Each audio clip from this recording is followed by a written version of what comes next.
Hey guys, tonight we're stepping back in time to a medieval village where the air is thick with the scent of wood smoke and the distant crow of a rooster.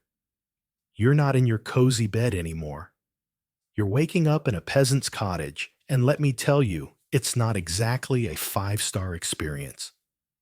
The room is dim, the walls are made of mud and straw, and the only light comes from a small, unglazed window. You're lying on a lumpy straw mattress, and as you sit up, you realize you're starving. But before you get too excited about breakfast, take a moment to like the video and subscribe, but only if you genuinely enjoy what I do here. And hey, drop a comment with your location and local time. It's always cool to see where you're tuning in from. Now dim the lights, maybe turn on a fan for that soft background hum, and let's ease into tonight's journey together. You sit up, rubbing the sleep from your eyes, and glance around the small, cramped cottage. The air is cool and damp, and you can hear the faint rustle of straw as someone shifts in their sleep nearby. The hearth in the center of the room is still warm from last night's fire, and a faint wisp of smoke curls up from the embers. Your stomach growls, and you look around for something to eat.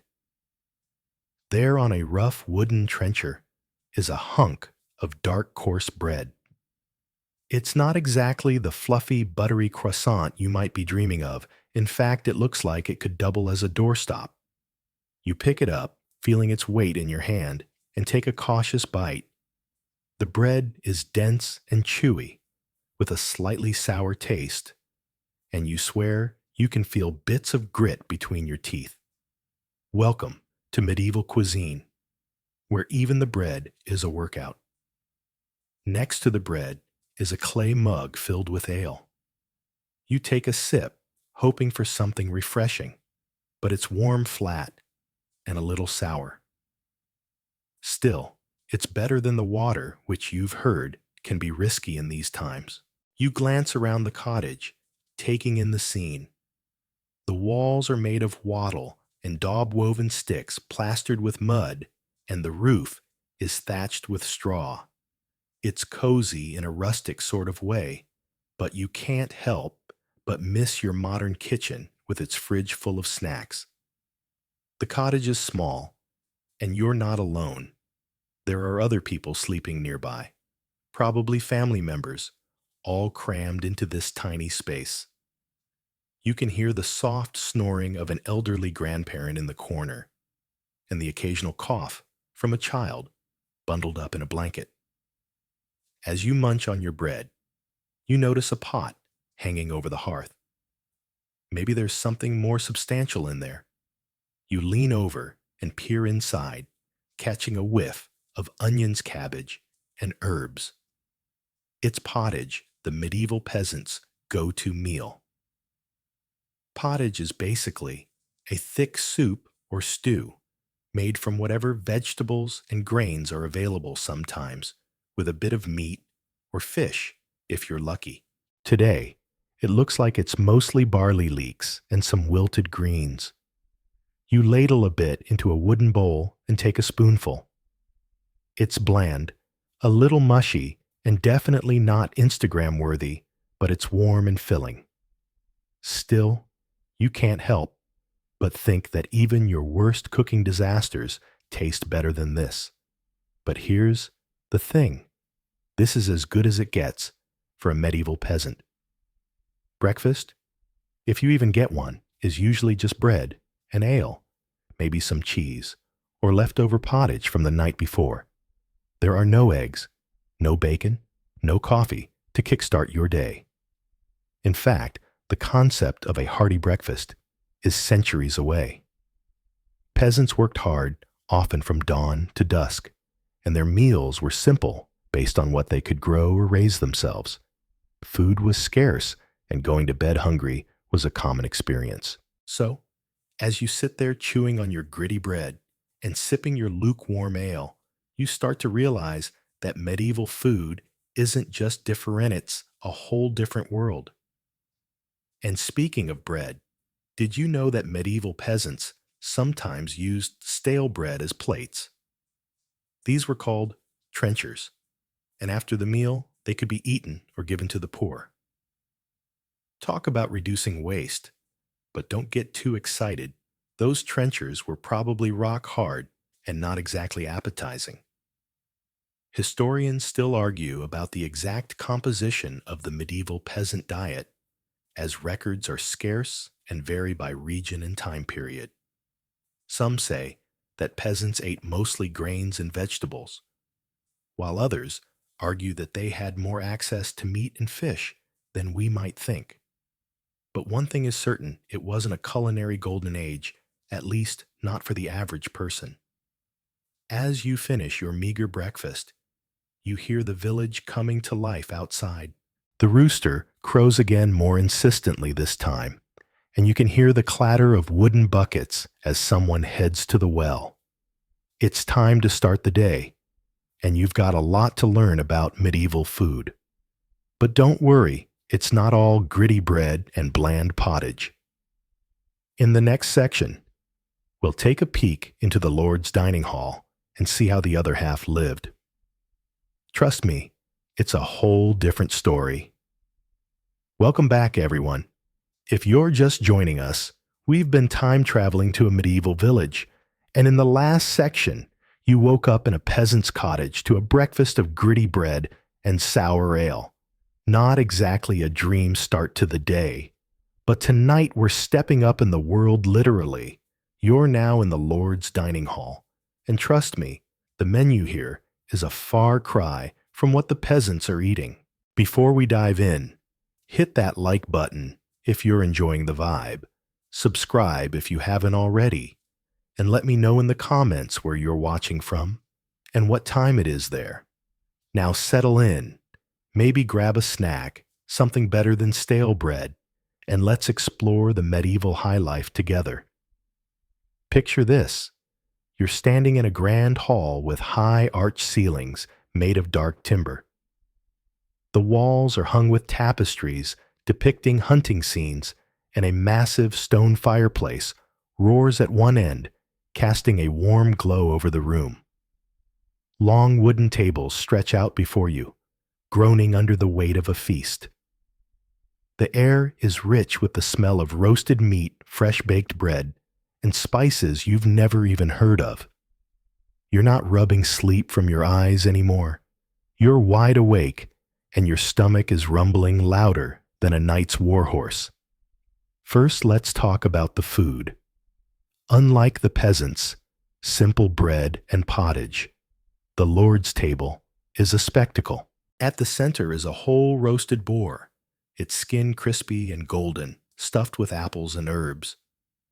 There are platters of venison pheasant and even Swanese swan, all drizzled with sauces made from wine vinegar and expensive spices like cinnamon and saffron. These spices were worth more than gold in medieval times, imported from distant lands, and only the wealthy could afford them. You reach for a piece of white bread soft fluffy and made from finely milled wheat, a luxury the peasants could only dream of. It's a world away from that gritty barley loaf you choked down earlier.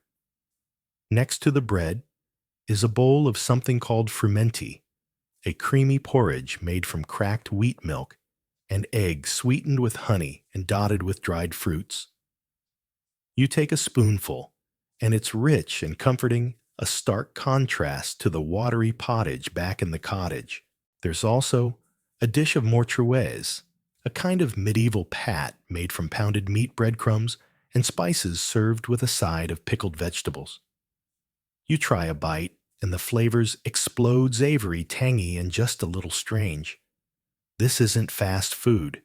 It's a meal meant to impress. And the drinks, forget warm ale.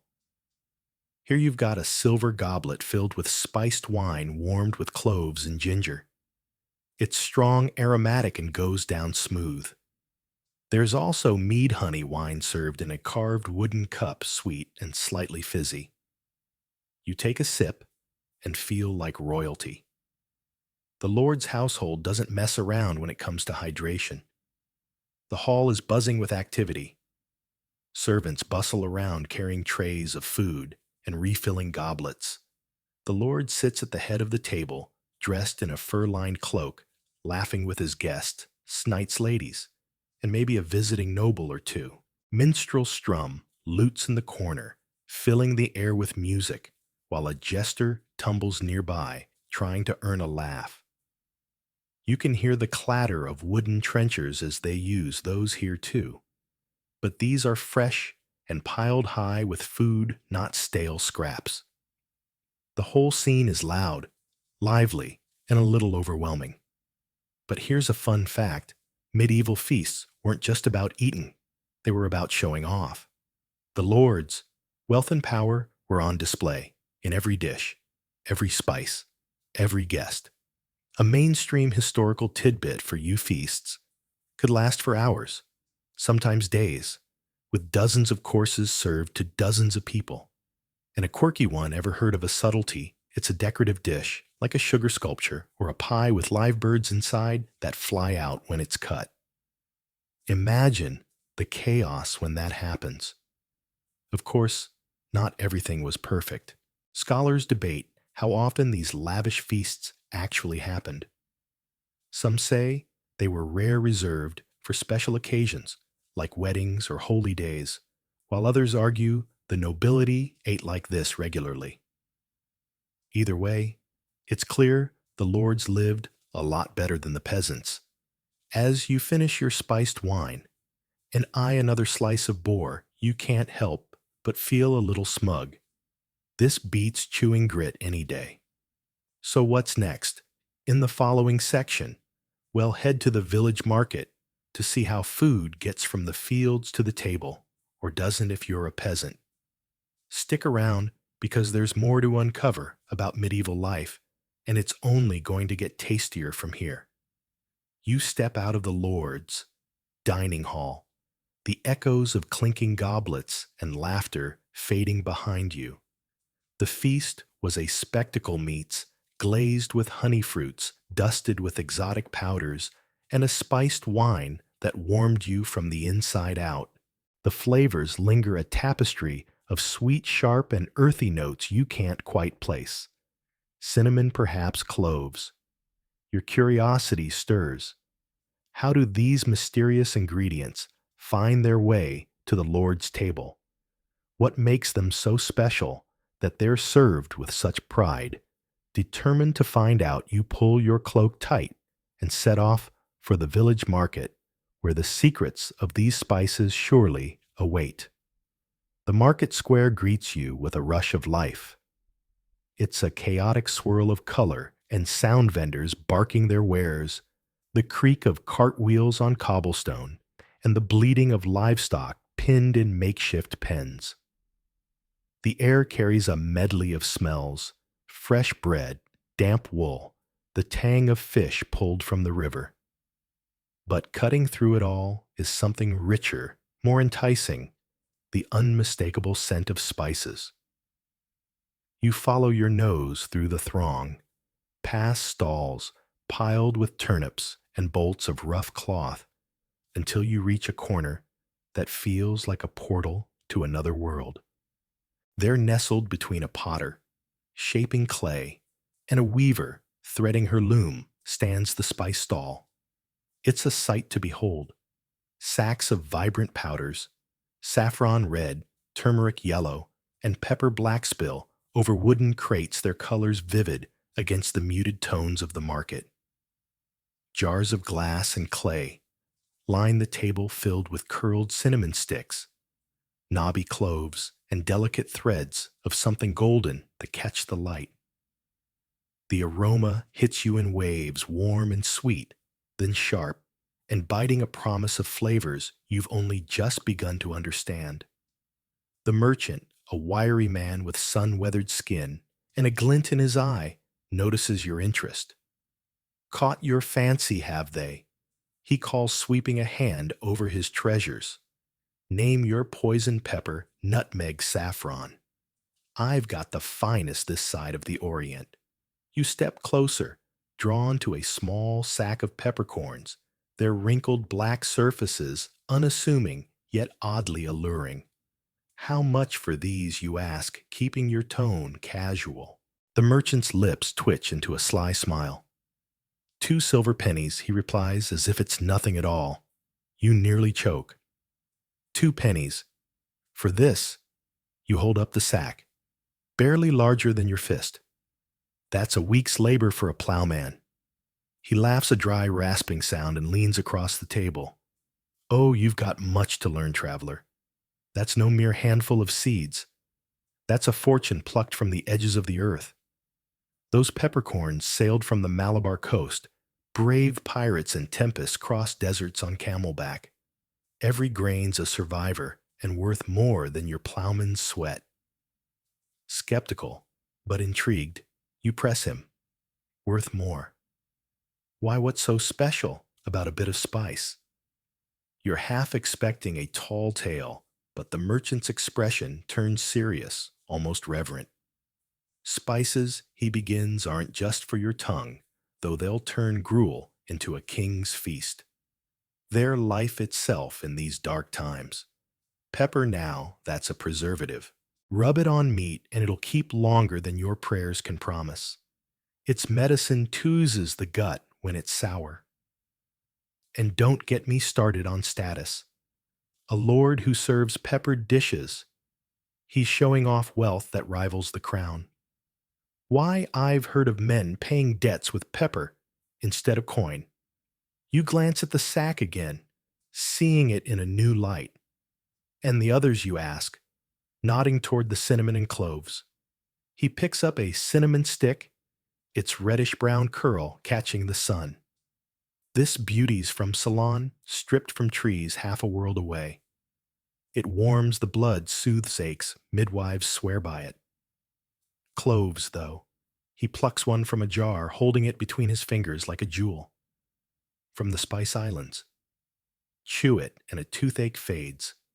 Merchants die for these shipwrecks, and bandits claim half the haul before it reaches us. He pauses, then lifts a tiny vial of saffron threads. And this, the king of them all, takes thousands of flowers to make an ounce. Dye a dish with it, and you're dining like royalty. Costs more than gold, and twice as rare. His words paint a picture you can't unsee. These aren't just seasonings, they're relics of a vast, perilous trade. You imagine the routes he describes caravans winding through the Silk Road, ships battling storms around the Cape, all for a handful of fragrant dust. The spice trade is a saga of greed and grit, linking this muddy village to places you'll never know: India, Arabia, the fabled Moluccas. Every pirate's blade, every desert storm, every bribe to a foreign prince jacks up the price. No wonder 2 pennies feels like a steal to him. But there's more to it, you realize. In a world without ice houses, food rots fast. Spices like pepper and nutmeg mask the funk of meat gone off stretching supplies through lean winters. Medieval healers lean on them. 2 cinnamon for colds, cloves for pain, saffron for melancholy. Some even whisper they fend off the Black Death, though you suspect that's more hope than truth. Still, their rarity and mystique make them a flex of power. A peasant might never taste saffron, but a lord who does, he's shouting his riches to the rafters. You decide to test your luck. All right, you say, pointing to a pouch of nutmeg. What's this one cost? 3 silver pennies, he shoots back, not missing a beat. 3, you sputter. It's smaller than the pepper, smaller but rarer, he counters. Nutmegs from a speck of an island guarded like a dragon's hoard. 1 whiff of this in your pottage and you'll taste paradise. 2 pennies, then, since you've a sharp tongue. You laugh despite yourself. You're selling me the journey, not the spice. Both, he grins. Every pinch tells a tale. You dig into your pouch coins, clinking as you weigh your options. It's a splurge, but the nutmeg's earthy scent and the merchant's stories tip the scales. You slide 2 pennies across the table, and he hands you the pouch with a nod. A wise buy, he says. Savor it. Holding the nutmeg, you feel its weight, not just in your hand, but in history. These spices aren't mere flavor. They're a lifeline, a luxury, a bridge to the unknown. Your mind buzzes with questions. How do cooks wield these costly gems? What alchemy turns them into the dishes you savored at the feast? Your stomach growls, nudging you toward the next step. The markets where these treasures are traded, but the castle kitchens where they come alive. You picture the cook's sleeves rolled up, grinding and mixing, coaxing magic from mortar and flame. If the dining hall was the show, the kitchen's the heart of it all. With a final glance at the merchants still haggling with a new mark, you turn toward the castle. Smoke curls from its chimneys, beckoning you to see how these spices transform from market stall to medieval masterpiece. You're still reeling from the chaos of the castle kitchen when Master Godfrey's voice cuts through the din like a battle horn. Enough dawdling, he roars, thrusting a wooden spoon into your hand. The fire won't tend itself, and the Lord's feast won't cook itself either. Get over to that hearth and stir the pottage now. You stumble toward the massive fireplace, the heat washing over you in waves. The kitchen is a furnace, alive with the crackle of flames and the clatter of pots, and you're about to find out just how tricky medieval cooking can be when all you've got is an open fire and a prayer. The hearth looms before you, a gaping maw of stone and flame. Iron cauldrons hang from hooks, their contents bubbling furiously while spits laden with glistening meats turn slowly above the blaze. The air is a heady mix of roasting pork, simmering broth, and the exotic whiff of those spices you bartered for at the market, cinnamon perhaps, or a hint of costly saffron. Smoke curls upward, stinging your eyes and coating your throat. But there's no time to complain. You grip the spoon and peer into the cauldron of pottage, a thick stew of barley peas and root vegetables. It's a peasant dish at heart. But here in the castle, it's been elevated with a pinch of something precious to please the noble palate. Stirring the pottage is no simple task. The fire licks at the cauldron's base, and the heat shifts with every gust from the chimney. Too close to the flames, and the stew scorches. Too far, and it refuses to cook. You learn quickly to shuffle the pot along its hook, adjusting its position with a grunt of effort. Master Godfrey watches you like a hawk, his arms crossed. Mind the bottom, he growls. Let it stick, and you'll be scrubbing that pot till dawn. You nod, sweat beating on your forehead, and keep the spoon moving.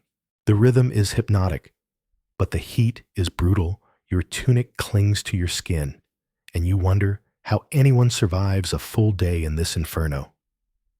As you work, you pick up snippets of medieval cooking wisdom. Meat, you learn, is often boiled before roasting. Tricked to tenderize tough cuts from animals that spent their lives toiling rather than fattening up.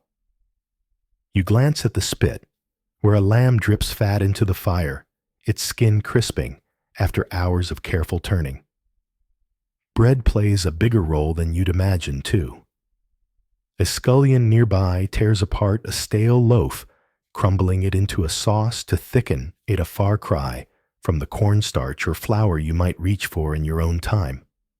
And those spices, they're not just for flavor.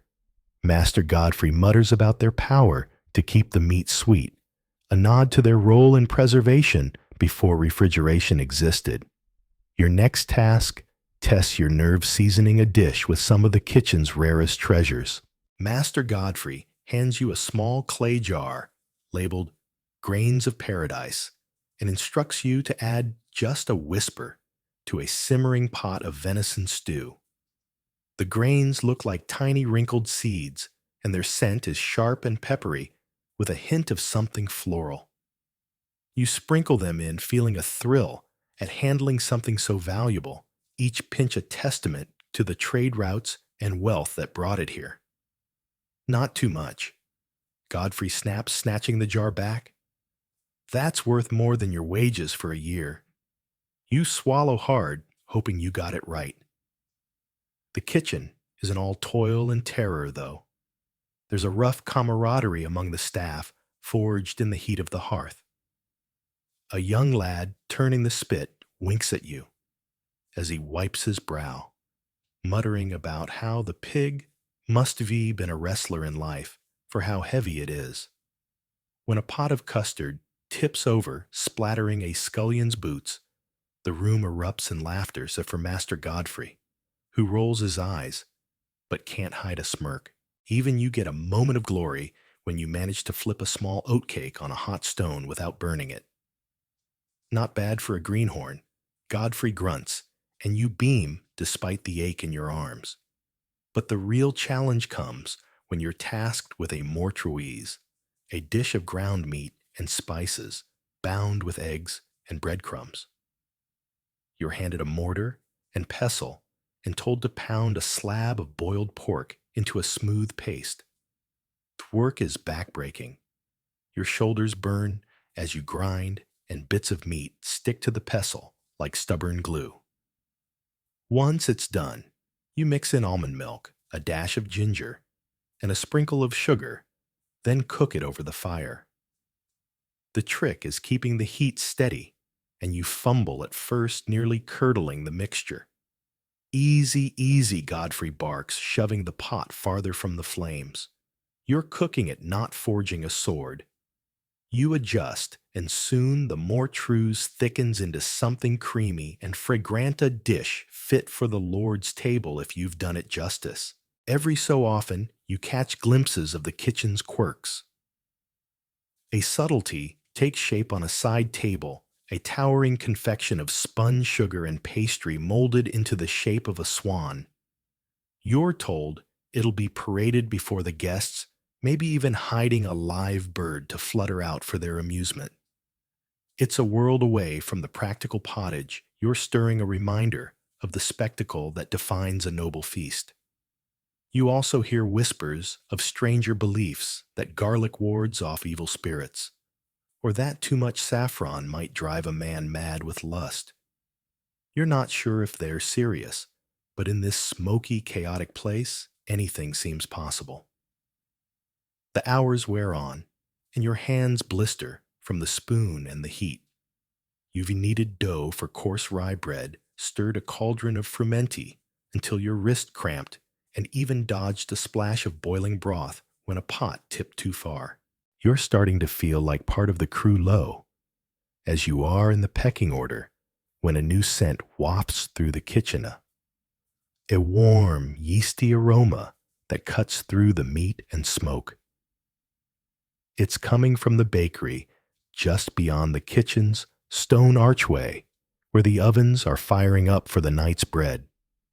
Your stomach growls, and you realize you've been so busy cooking for others that you haven't eaten a bite. Master Godfrey notices your distraction and claps you on the shoulder. You've survived the fire, lad, he says, his tone almost kind. Now go see what the baker's got brewing. Well-knead loaves for the feast, and you've earned a crust or two. You nod, peeling off your soot-streaked apron and stepping toward the archway. The kitchen has been a trial of sweat and skill, but you've mastered more than you expected how to tame a fire, wield a spice, and maybe even impress a gruff old cook. As you follow that heavenly smell of rising dough, you brace yourself for the next chapter, the baker's oven, where flour and heat promise a different kind of magic. You stand in the butcher's shop, the air thick with the earthy metallic scent of raw meat. The flickering oil lamps cast long shadows across the room, illuminating the carcasses swaying gently. From iron hooks in the ceiling, a side of beef, a brace of rabbits, a goose with its neck limp and twisted. Sawdust crunches under your boots, speckled with dark stains you'd rather not dwell on. The butcher, a towering figure, with a blood-smeared apron and arms like knotted oak, looms behind the counter. His cleaver glints as it hovers over a slab of pork, and with a swift, practiced motion, he brings it down. Thud. The sound reverberates through the shop, a steady rhythm of his craft. Watch closely, traveler. He says his voice, a low growl that cuts through the buzz of flies. This is where the magic happens. He gestures to the pork, its pale flesh streaked with fat, and begins to carve. His hands move with a precision that belies their size, the blade slicing cleanly through muscle and sinew. Every beast has its secrets, he explains. A good butcher knows them all, where the meat's tender, where it's tough, where it's best for roasting or stewing. The art of the blade. He points out the cuts as he works. The loin, he says, is the prize, perfect for roasting whole over an open fire, a dish fit for a lord's table. The belly will be salted and smoked into bacon, a staple that can last through the lean months. The shoulder, tougher and fattier, is destined for a slow simmer in a peasant's pot, flavored with whatever herbs the season offers. You watch mesmerized as the pile of meat grows, each piece a testament to the butcher's skill. But it's not just about the cuts. Meat's a story, he says, pausing to wipe his brow with a rag that's seen better days. It tells you who's eating it and why. In medieval times, meat was a luxury, a marker of wealth and power. The nobility feasted on venison and beef, their tables groaning under the weight of roasted haunches and spiced pies. For the common folk, meat was a rarity, perhaps a bit of pork at Christmas, or a rabbit snared in the woods. A man with meat on his plate, the butcher adds, is a man who's made something of himself. A prize, worth the risk. Yet there's a shadow to this prize. You notice the butcher's eyes narrow as he leans in his tone darkening. Meat's a double-edged sword, mind you. It can fill your belly, or empty it just as quick. Without refrigeration, meat spoiled fast, especially in the warm months. A haunch that looked fine at dawn could be crawling with maggots by dusk. Eat the wrong piece, he warns, and you'll be praying to St. Cuthbert for mercy while your guts twist. He recounts a tale from a few summers back. We had a batch of mutton go bad, didn't catch the smell in time. Half the village was down, puking and moaning. Lost old widow Agnes to it, and she was tougher than most. The memory lingers in the air, heavy as the scent of blood. Preservation was their defense, alting smoking drying, but it wasn't foolproof. Salt draws out the wet, he explains, and smoke keeps the flies off. But if the meat's already turned, no amount of spice will save it. You glance at the barrel in the corner, where strips of dried beef hang like leather. The butcher follows your gaze and pulls one free. Try it, he says, handing you a piece. It's tough as a boot sole, but you gnaw at it anyway. The flavor hits, salty, smoky, with a faint echo of the animal it once was. It's not the fresh roast you dreamed of, but you see its value. In a world where winter could lock the village in ice for months, this was survival. The church and the calendar. There's more to meat than spoilage, though. The butcher grumbles as he hefts a new slab onto the block. The church sticks its nose in, too. No meat on Fridays, they say fish instead. And Lent 40, days of nothing but eggs and cheese. He snorts clearly, unimpressed. Supposed to make us holy, but all it does is make folks cranky. Still, it keeps the fishmongers fat. You nod, recalling the strict rhythms of medieval life, feast days and fast days, abundance and abstinence, all dictated by the clergy. He gestures to another barrel, this one packed with salted cod. I keep some for the lean times, but it's not the same. People want meat, crave it. It's what keeps a man strong. You think of the warriors in their mail, the hunters stalking deer in the king's forest. Meat fueled them, marked them as men of action, but it also bound them to the land and the seasons, to the gamble of every kill. A craft of life and death. As the butcher works, you begin to see his craft for what it is, a bridge between life and death. He takes the raw chaos of a slaughtered beast and turns it into something useful, something that sustains. But the line is thin. One misstep, a cut left too long in the sun, a barrel not sealed tight, and the balance tips. It's a dance, he says almost to himself. You've got to respect it, or it'll bite you. He offers you a final lesson, holding up a small sausage spiced with pepper and garlic. This'll keep you going when the snows come, he says. You take a bite, the flavor, sharp and bold. It's a taste of resilience, of a people who've learned to wrestle sustenance from a harsh world. The sun dips lower as you step back into the village square, the butcher's words echoing in your mind. Meat was more than food. Here it was a currency, a risk, a ritual. You've seen the cleaver's edge and felt the weight of its lessons. Ahead, the village green buzzes with new activity. A man on a platform reading a proclamation about raiders and the harvest. The butcher's craft fades into the background, but its truths linger as you move toward the next chapter of this medieval tapestry. You've just left the bustle of the village square, where the air was thick with the shouts of merchants and the tang of freshly baked bread. And now you find yourself on a quieter path. The clamor fades as you approach a small, walled garden, nestled behind a peasant's cottage, a humble yet vibrant patch of earth that sustained medieval life. This is the vegetable patch, a place where the ground yields both the familiar and the peculiar, offering a glimpse into the daily sustenance of the Middle Ages. As you step through the gate, you're about to uncover a world of medieval veggies that range from the comforting carrots you know to oddities like skirrets and Alexanders, all tended with care and ingenuity in a time when every harvest mattered. The garden unfolds before you as a patchwork of raised beds, each brimming with plants that sway gently in the breeze.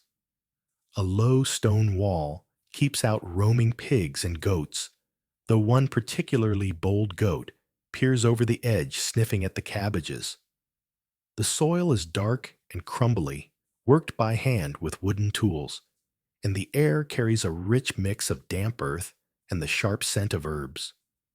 Overhead, the sun casts a golden glow, coaxing bees to hum between flowering plants. It's a serene contrast to the village's chaos, but don't be fooled. This plot is no mere decoration. For the medieval peasant, it's a lifeline, a bulwark against the ever-present threat of hunger. Kneeling beside the beds, you spot some familiar faces among the greenery.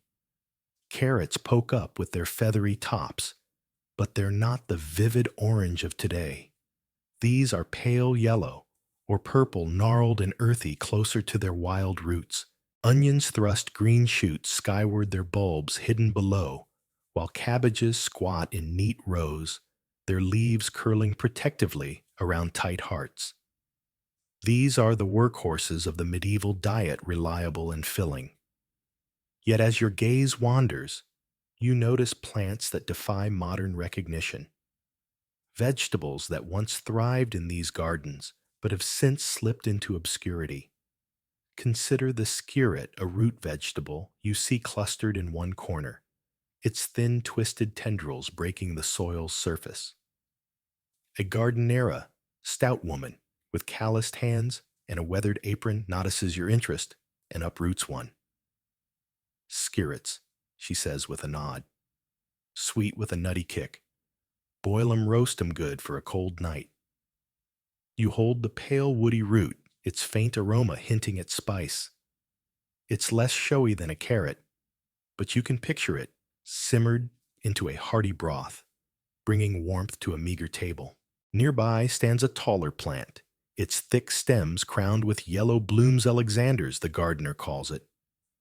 Wild by the sea, but we tame it here, she explains. Like celery, but bolder. Perfect for pottage. You snap off a leaf and taste it sharp, slightly bitter with a parsley undertone. It's an acquired taste, perhaps, but in a medieval kitchen, where spices were scarce, this robust flavor would have been a treasure, enlivening soups and stews with its punch. Then there's orach, sprawling across another bed, with leaves of green and purple vibrant against the brown earth. Stands in for spinach, the gardener says, and it's got a salty edge grows, tough even in poor soil. You chew a leaf, noting the briny tang that cuts through its earthy base.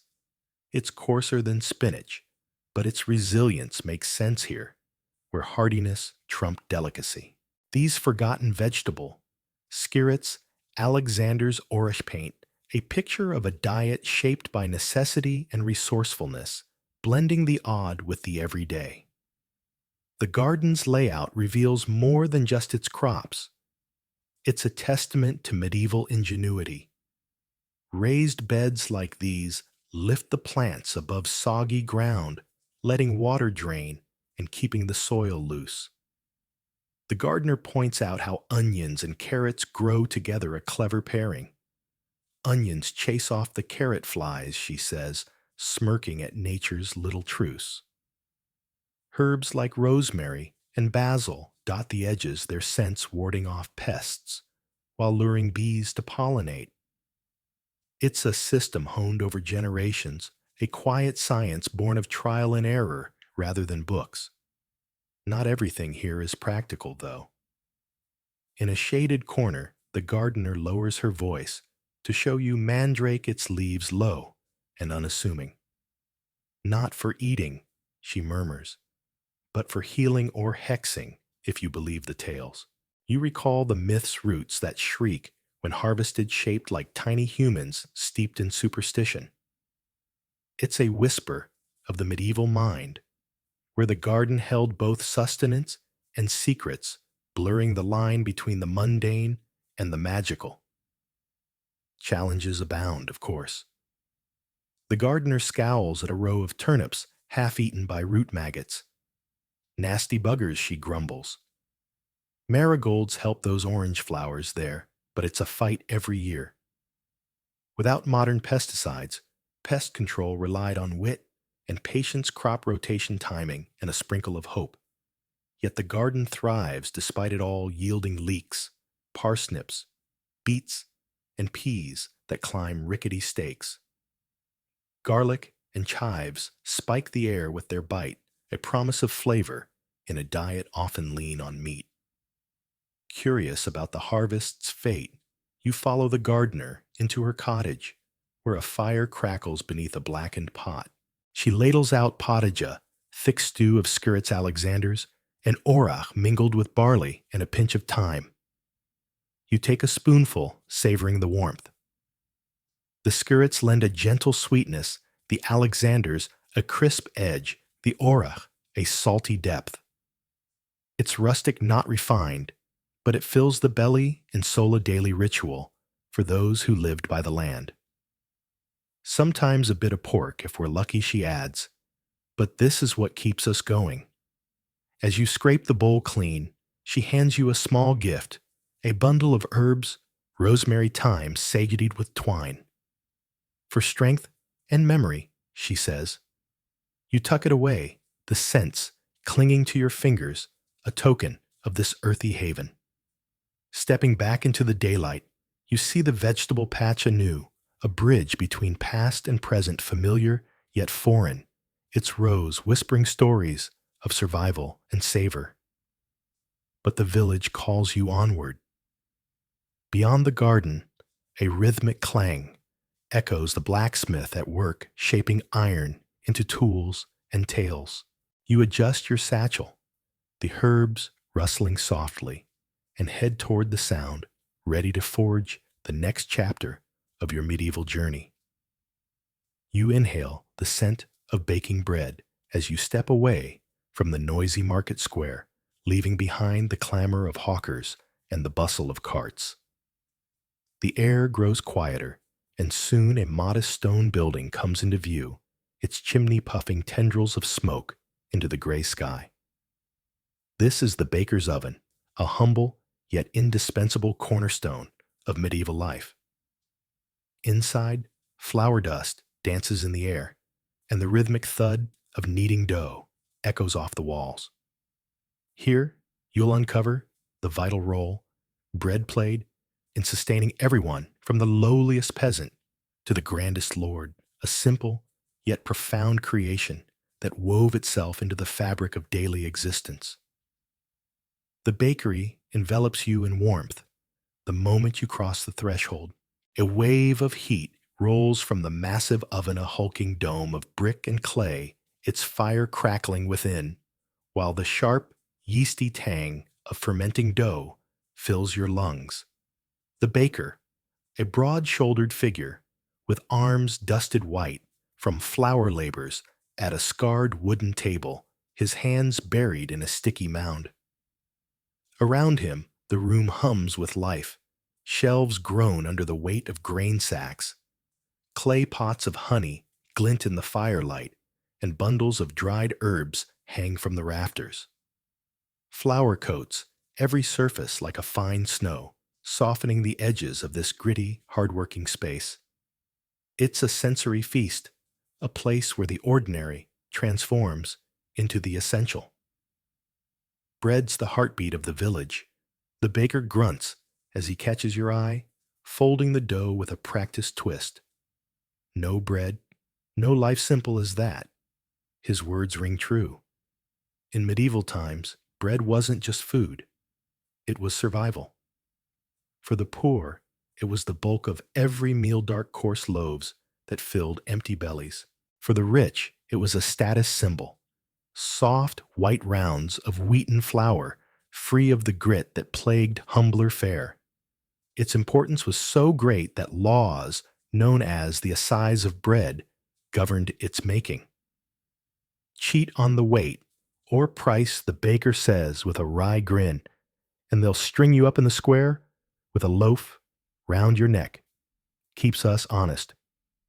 The journey of bread begins with grain, and you spot the sacks piled in the cornery barley and the prized wheat. Each tells a story of class and circumstance. Rye and barley, tough and affordable, were the backbone of peasant loaves, often bulked out with ground peas or beans when harvest faltered. Wheat, though, was the darling of the wealthy, its flour painstakingly sifted to banish the bran. Lords want their bread pale and pretty, the baker chuckles, but even they can't dodge a bit of millstone dust. Has right medieval milling left traces of stone in the flour, a gritty reminder of the labor behind each bite slowly wearing down teeth over decades. Next comes the water hauled from the village well, though the baker admits he sometimes swaps it for ale or milk when a customer's purse allows. The real alchemy, though, lies in the leavening. He gestures to a clay crock, bubbling by the ovens, warmth the sourdough starter alive with wild yeast trapped from the air. Been in my family longer than I have, he says proudly. Every loaf's got a piece of my father in it and his father before him. You lean closer, catching its sour, earthy scent. It's a living legacy, this frothy mixture, linking today's bread to countless yesterdays. Kneading is the baker's battleground. He slams the dough onto the table, driving his weight into it, folding and pressing until it yields. Got to work it hard, he pants, or it won't rise right. You give it a try, plunging your hands into the tacky mass. It resists, clinging to your fingers, and soon your arms burn with the effort. Minutes pass before it softens, turning elastic under your touch. The baker nods, approval, draping a cloth over it and setting it near the fire. Patience now, he says. Rush it and you'll ruin it. The lesson sinks in bread, demands time, a rhythm as old as the seasons. As the dough rests, you learn about the breads that shaped medieval meals. Most common was maslin, a sturdy mix of rye and wheat, dense enough to dunk in watery pottage. The elite savored manchet small tender loaves of white flour sometimes spiked with saffron or sweetened with honey. Then there's trencher bread flat and tough baked to stale on purpose. There are plates for the high table, the baker explains, stacking a few by the wall. Soak up the gravy, then get tossed to the hounds or the beggars. It's clever, thrifty bread, pulling double duty in a world where nothing went to waste. Beyond the table, bread held deeper meaning. In hard times, it doubled as coin laborers paid with a day's loaf instead of silver. Work for bread, live for bread, the baker muses. That's the way of it. Religion, too, claimed its share. The Eucharist turned bread into something holy, a symbol of divine grace. Each loaf's a small wonder, he says softly, grain to glory. You nod, struck by how this humble food bridged the earthly and the sacred, feeding both body and soul. Yet the bakery harbors dangers. The oven's roar hides a lethal edge-wound slip, with the long peel the wooden paddle that shuttles loaves in and out, and the flames could claim a life. Lost a mate to it? The baker murmurs, eyes distant. Burned bad gone in a blink. The laws add their own sting, break the assize, and the punishment is brutal ears pinned to the pillory or worse. Keeps you sharp, he says, tapping the scales by the door. Precision here isn't just pride, it's survival. Still, the bakery thrives as a gathering place. When the first loaves emerge, crusts splitting to reveal steaming insides, the villagers arrive. They line up, coins in hand voices mingling with the crackle of cooling bread. How's your boy? The baker asks a woman handing her a loaf. On the mend, she replies, smiling. It's more than trade, its connection, a thread tying the community together. You watch, feeling the pulse of it, the way bread binds these lives. The baker tears off a piece from a fresh loaf and presses it into your hands. Try it, he urges. You bite down the crust, crunching the warm center, yielding with a faint tang from the starter. It's plain but perfect, earthy, substantial, a taste of resilience. You see why it mattered so much, why it was life itself in a world of uncertainty. As you finish, the baker wipes flour from his hands and tilts his head toward the door. Bread's only half the story.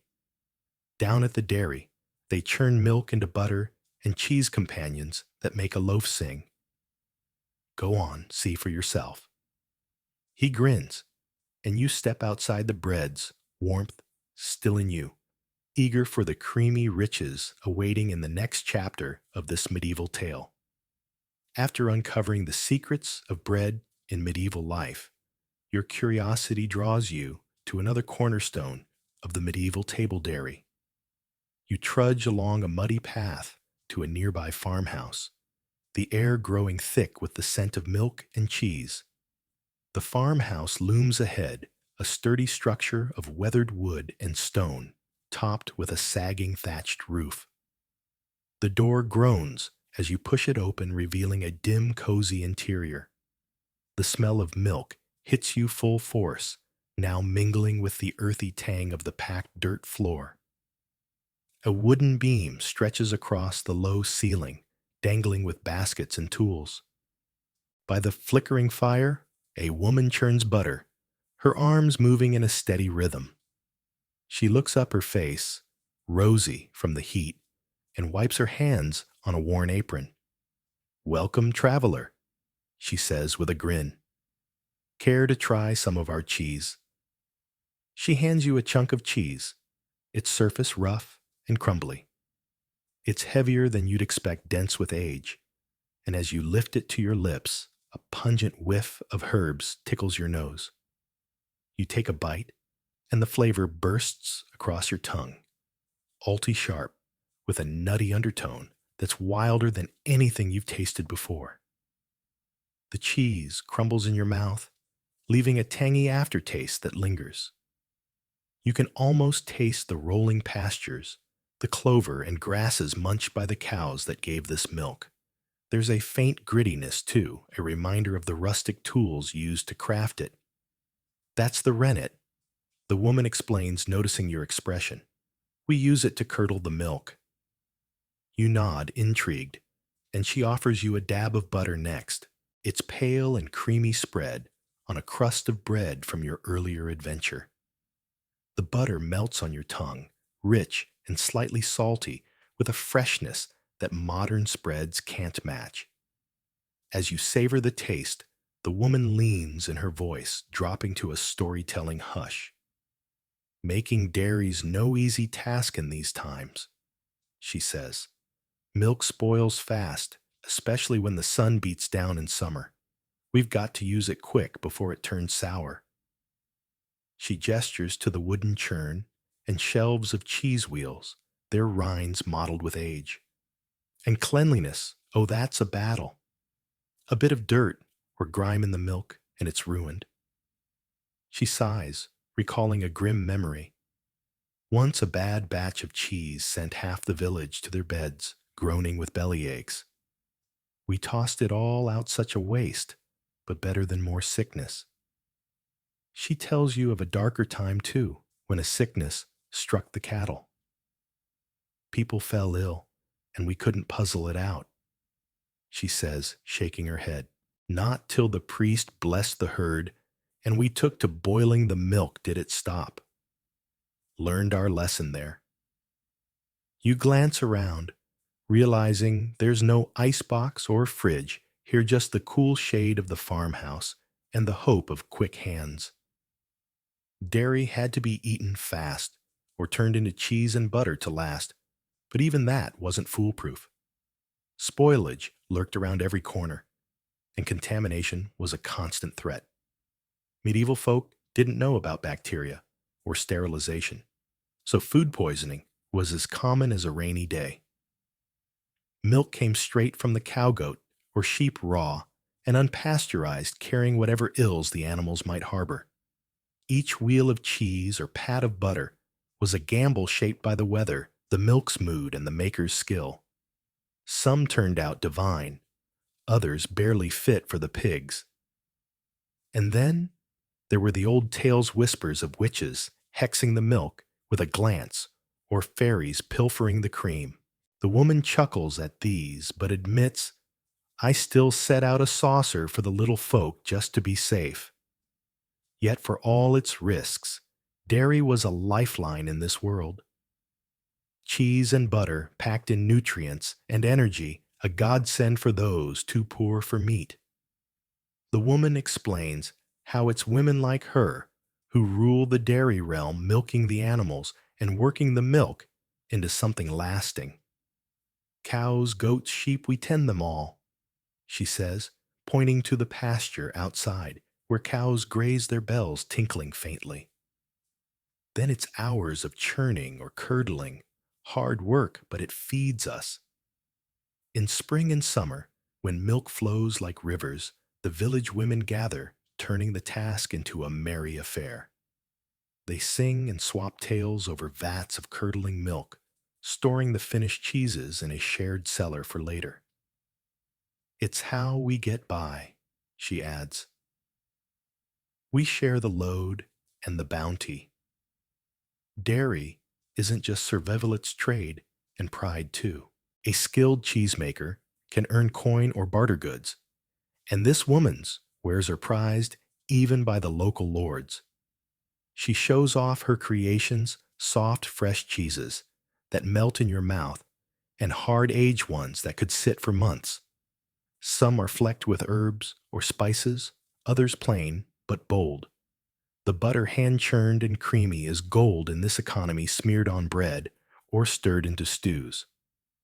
The cow's fodder matters, she says, nodding to the grazing herd. Happy cows make good milk, and good milk makes all this. She beams proud of her craft, a tradition handed down from her mother and her mother's mother. You finish your cheese, licking the last crumbs from your fingers, and thank her warmly. She smiles, eyes twinkling.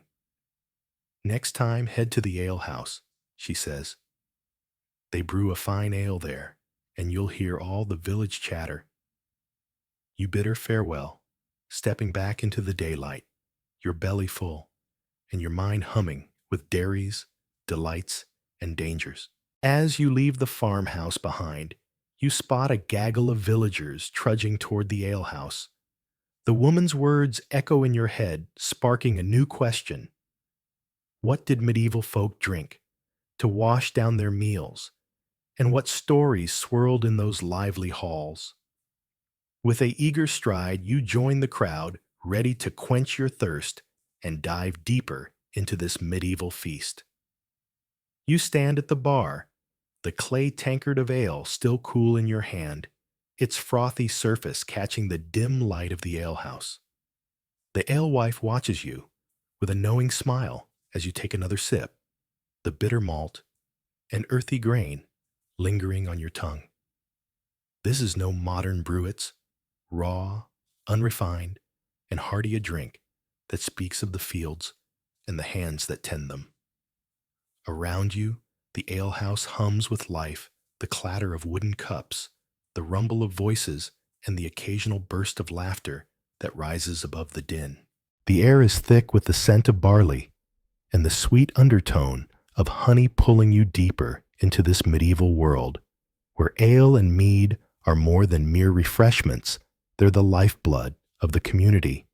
You turn to the alewife, curious about the golden liquid she'd mentioned earlier. Tell me more about the mead, you say, and her eyes sparkle with pride. She reaches for a smaller barrel, its wood darkened with age, and pours a generous measure into a shallow cup.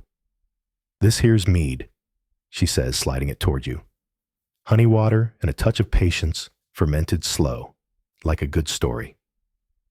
You lift the cup, and the aroma hits you, first floral, and rich a promise of sweetness. The first sip is a revelation. The honey coats your mouth warm and luxurious, with a sharp edge that hints at its strength. It's heavier than the ale, a drink that feels like a celebration in every drop. We save it for special days. The alewife explains, but a stranger's coin is reason enough to pour it. As you savor the mead, you begin to notice the rhythm of the alehouse. It's a living tapestry of sound and motion, farmers swapping tales of stubborn oxen, a merchant boasting of a deal struck in the next village, a young lad strumming a lute in the corner. The alehouse isn't just a place to drink. It's a stage where the village plays out its daily drama. You catch a snippet of conversation from a nearby table. They say the miller's shorting the flour again. One man grumbles, his companion nodding over a shared jug. Aye, but the ale's honest here. The other replies, raising his tankard. You smile. All it seems is both a comfort and a currency binding these people together. The alewife leans against the bar, wiping a cloth over its scarred surface. This place, she says, gesturing to the room, it's where the village comes alive. No Lord's Hall or church can claim that. She's right. The alehouse is a great leveler, where status blurs in the haze of candlelight and drink. A weathered traveler shares a bench with a local smith, their voices mingling as they recount the day's trials. Across the room, a woman with flour-dusted hands, likely a baker's wife, lofts with a group of weavers, their chatter punctuated by the clink of cups. It's a hub of gossip, trade, and solace, a place where news travels faster than a horse on the King's Road. You ask her about the brewing, and she straightens with a grin. Been doing it since I could lift a ladle, she says. Most of us alewives learned from our mother's mix. The barley, boil it down, let it ferment. Simple, but it's ours. She taps the cask behind her. This ale's from the Lord's grain, but the skill's mine. Women run the brew, here always have. You nod, recalling how brewing was a woman's domain in medieval times, a craft that gave them power and purpose. The alewife's brew isn't just a drink. It's a lifeline safer than the murky well water and packed with the nourishment of the harvest. Even the priests approve, she adds with a wink, so long as we tie the barrel or two. She points to a faded parchment tacked to the wall, its edges curling. See that? The assize of bread and ale. Keeps us in line price weight quality. Break it, and you're in the stocks quicker than you can blink. She chuckles, but there's a weight to her words. This law, you realize, underscores how vital ale is to daily life, regulated as tightly as bread a staple no village could do without. You take another sip of ale, feeling its warmth settle in your chest, and marvel at how something so simple carries such significance. The mead's sweetness lingers as you scan the room, and the alewife's tales paint a richer picture. When the harvest comes, she says, this place turns into a revel. Ale flows like rain, and we dance till the stars fade. You can almost see it, the tables pushed back the floor, alive with stomping feet, the air ringing with song. But it's not all joy. She lowers her voice, her gaze softening. Plenty come here to forget too. Lost crop sick in a hard winter. A tankard can't fix it, but it softens the edges. The alehouse, you realize, is a mirror to the village, its triumphs, and its struggles poured out over shared drinks. A sudden shout draws your attention to the far corner, where two men argue over a dice game, their voices rising until a third slams a coin on the table. Settle it with another round, he bellows, and the tension dissolves into laughter. The alewife shakes her head amused. See, ale fixes more than thirst. You laugh the sound, blending with the room's clamor, and finish your mead, its last sweet note, a perfect counterpoint to the ale's grit. The drinks you decide are as much a part of this place as the people, each sip a thread in the tapestry of medieval life. As you set the empty cup down, the alewife tilts her head toward the door. Stick around, stranger, she says. The lord's throwing a grand feast, soon-to-bles groaning with food wine for the highborn and ale for the rest of us. You'll not want to miss it. Her words spark a ripple of excitement in your chest. You thank her, leaving a coin on the bar, and step outside into the cool evening air. The ale and mead still hum in your veins as you spot a crowd gathering near the village square, a herald unfurling a parchment with news of the feast. The alehouse fades behind you, its warmth a memory, but its promise of community lingers as you move toward the next adventure, a lavish celebration where medieval bounty will take center stage. The twilight sky glows with hues of amber and violet as you approach the Lord's manor, guided by the flicker of torches lining the winding path. Their flames cast playful shadows across the cobblestones, and the distant hum of lutes and pipes grows louder with each step. You've been invited to a grand feast, a celebration of the harvest's abundance, promising tables heavy with roasted meats, fragrant pies, and rivers of wine. As you cross the threshold into the great hall, the scene before you unfurls like a tapestry, vibrant, chaotic, and brimming with life. This is no simple meal. It's a theater of opulence where every dish and gesture proclaims wealth and authority. The hall pulses with energy. Long tables cloaked in rich crimson cloth stretch from one end to the other, their surfaces a mosaic of gleaming platters and flickering candles. At the far end, the Lord presides in a carved oak chair, his velvet robes catching the light, a jeweled goblet cradled in his hand. Nobles and knights orbit him their laughter and boasts mingling with the music, while servants weave through the crowd trays aloft, their brows beaded with sweat. The air is dense with aromas, smoky roasted meats, the sharp sweetness of mulled wine, the earthy undertone of fresh bread. It's intoxicating, drawing you into the heart of the celebration.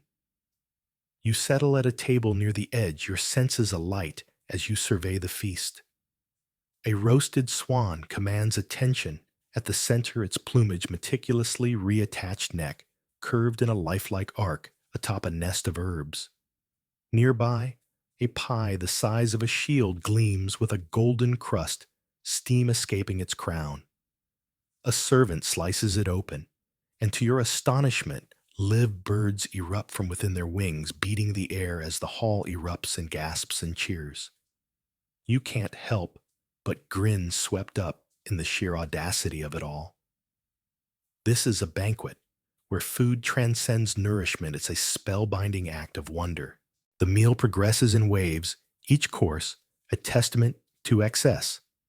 First, a pottage arrives, a hearty broth of leek's peas, and herbs ladled into wooden bowls, alongside thick slabs of rye bread. You tear the bread and dunk it into the soup, its warmth seeping into your fingers. Then come the roasts platters, piled with venison pork and beef, their skins crisp and glistening, bathed in sauces of reduced wine and exotic spices. You carve a piece of boar, its flesh succulent and smoky, laced with a bite of pepper and the floral hint of cloves. These spice, costlier than the silver, on the Lord's table whisper of distant lands, and the host's far-reaching influence. As you eat, you notice the subtle divides woven into the scene. The Lord and his inner circle dine from silver plates, their goblets studded with gems, while your table shares wooden trenchers and clay mugs. Yet the portions here are generous, a stark contrast to the scant meals of the village. A servant pauses to pour spiced wine into your cup, its scent a blend of cinnamon and honey. You sip at the liquid, warming your throat, and marvel at the sheer volume of food, a display of abundance that borders on the divine. Beyond the flavors, the feast is a crucible of human connection. Fragments of talk drift to your ears, a knight recounting a boar, hunt his voice thick with pride. A lady murmuring of betrothals, her words veiled in silk. A merchant bartering over grain, prices his tone sharp. The Lord rises, his presence silencing the din, and lifts his goblet to toast the harvest's success. The hall echoes with the clatter of raised cups, and you join the chorus, the wine sloshing slightly in your grasp. Beneath the joviality, you sense a current of calculation, every smile, every clink of metal, a move in an unspoken chess game. The dishes grow bolder as the night deepens. A subtlety, a towering confection of sugar and almond paste sculpted into a miniature fortress, complete with banners, parades through the hall to murmurs of awe. It's a masterpiece, though you doubt anyone will taste it. Next, a platter of lampreys slithers into view, the eel-like creatures stewed in a dark, bloody sauce. You wrinkle your nose and turn instead to a serving of blancmange, a pale pudding of almond milk and shredded chicken, its creamy texture offset by a hint of rosewater. The medieval taste revels in these odd pairings, sweet against salt, smooth against sharp, a dance of extremes on your tongue. The tempo shifts as the final course lands fruits and nuts heaped in bowls of polished silver. Grapes gleam like tiny jewels, apples blush red, and walnuts roll across the cloth. You pluck a grape, its juice bursting bright and clean in your mouth, a refreshing coda to the feast's richness. Around you, the guests recline, their faces rosy with drink and contentment. The music softens, and a few rise to dance, their movements languid yet elegant, defying the late hour. You sit back, the weight of the meal settling in your stomach, your thoughts swirling with the night's grandeur. This feast was a marvel of craft and cunning, a mirror to a world where power is plated and served. Yet it also underscored the chasm between this hall and the peasants' fire here excess, their survival. As you prepare to depart, a servant slips a cloth-wrapped bundle into your hands, a scrap of meat or bread, a token of the Lord's largesse. You nod your thanks and step into the night, the manor's glow fading behind you. The path back to the village stretches under a canopy of stars, the air crisp against your skin. Tomorrow, you'll venture to the monastery, a place where abundance gives way to restraint, where faith, not fortune, dictates the menu.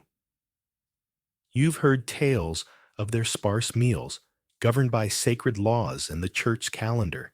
With the taste of the feast still lingering, you wonder how belief carves its own place at the table. You wake to the sound of a rooster, crowing, the dawn light filtering through the narrow window of the peasant cottage where you spent the night. Yesterday's simple meal, a pottage and salted herring, lingers in your memory, a quiet testament to the church's grip on the medieval table. As you step outside, the village is stirring, smoke curls from chimneys, and the air carries the faint scent of baking bread. Today, you're determined to uncover more about how faith dictates what fills these plates, a journey that will take you from humble homes to grand feasts, and even the stone walls of a monastery. Fasting and abstinence. The lean days. The mother from last night waves you over as she tends a small garden patch. No meat again today, she says, pulling up a turnip. It's an ember. Day another fast. You learn that the church calendar is dotted with these restrictions: Fridays for Christ's crucifixion, Wednesdays in some regions, and ember days tied to the seasons. Then there's Lent, a 40-day stretch where meat, eggs, and dairy vanish from many tables. Keeps us mindful, she adds, though her tone suggests it's as much burden as blessing. Without meat, the options shift. Fish becomes the savior of the fasting table, but it's not always the fresh catch you might imagine. For inland folk like this family, it's salted herring or maybe eels if the river's generous. You picture the wealthy lords dining on pike or salmon, while here the poor make do with what's preserved or cheap. Vegetable. Cabbage, leeks, peas. Fill the pot, often stewed into pottage with oats or barley. Dairy like cheese or butter sneaks in when rules allow a small luxury on lean days. You help her carry a basket of greens inside, marveling at how these rules force creativity from scarcity. Feast days. A holy indulgence. Later you wander to the village square, where talk turns to the upcoming feast of St. Michael. Michaelmas, a farmer exclaims, hefting a sack of grain. Geese and ale for all feast days are the church's gift to the faithful, a chance to revel after restraint. Christmas, Easter, Saints' days, they're marked by abundance, a stark contrast to the fasting grind. You imagine the scene, tables laden with roasted goose pork dripping with fat, and pies bursting with fruit or meat. There might be subtleties, sugared sculptures, or a swan paraded in its feathers, a spectacle for the eyes as much as the stomach. These feasts aren't just personal indulgence. They're communal. The church encourages sharing, so villages gather lords, host banquets, and even the poorest might snag a morsel from the bounty. It's God's plenty, the farmer says, grinning. You can almost taste the spiced wine and hear the lutes a celebration where faith meets festivity. But beneath the joy, there's purpose, thanksgiving penance, fulfilled a balance to the lean times. Monastic diets, piety and simplicity. Your curiosity pulls you toward the abbey on the hill, its bells tolling for midday prayer. Inside, the monks move silently, their lives a world apart from the village bustle. A brother, with a weathered face, shows you their refectory. A long table, a loaf of coarse bread, a bowl of lentils. We follow Saint Benedict, he explains. Simple fare, no excess. Meats rare here, reserved for the sick or special occasions. Their days revolve around bread, vegetables, and small portions of fish or cheese, enough to sustain, never to satisfy. You sit with them as they eat in silence, a reader reciting scripture from a podium.